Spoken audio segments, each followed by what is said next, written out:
كان الليل لا يكون كاملا دون القمر وكان النهار لا يكون كاملا دون الشمس وكان سلامي لا يكون كاملا دون إجابتكم فإذا ذلك يا أيها الحاضرون أجيبوا السلام بالنشر السلام عليكم ورحمة الله وبركاته.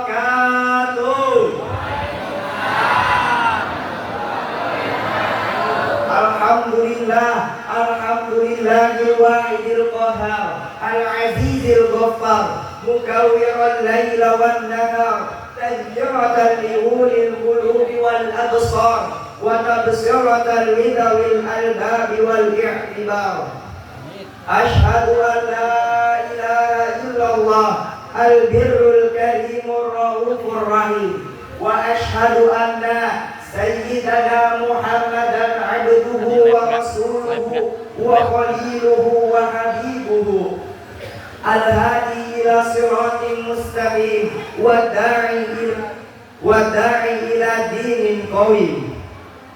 The first of all, let's pray and thank to our good is Allah subhanahu wa ta'ala, the King of the King, the Lord of the Lord, the creator for everything in this universe is Allah subhanahu wa ta'ala, who has given so we can attend in this place without any problems and obstacles.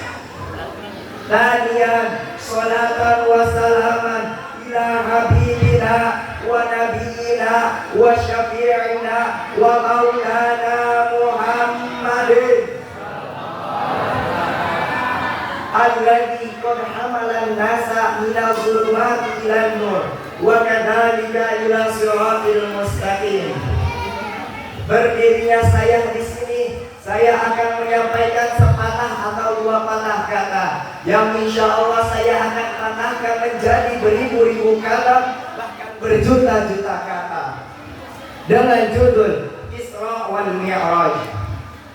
Allah Ta'ala Al Karim, A'udzu billahi minasy syaithanir rajim. Bismillahirrahmanirrahim. Subhanalladzi asra bi'abdihi laylan minal masjidil haram ilal masjidil aqsa minal masjidil haram ilal masjidil aqsa alladzi barakna hawlahu linuriyahu min ayatina innahu huwas sami'ul basir. Shadaqallahul azim. Hadirin rahimakumullah. Subhanalladzi asra bi'abdihi, Maha suci Allah yang telah memperjalankan hambanya yaitu Nabi Muhammad pada malam hari.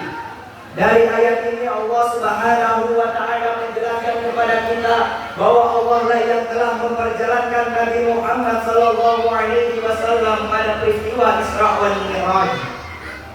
Nabi Muhammad tidak ada kuasa sedikit pun pada peristiwa itu, karena Nabi hanyalah orang yang diperjalankan, sedangkan Allah lah yang telah memperjalankannya.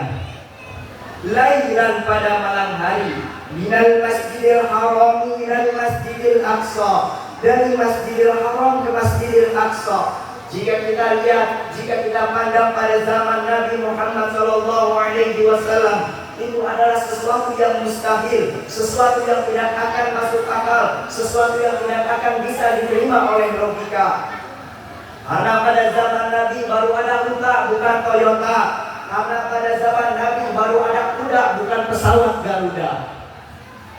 Dan jika kita lihat, jarak dari Masjidil Haram ke Masjidil Aqsa adalah sekitar 1461,7 km.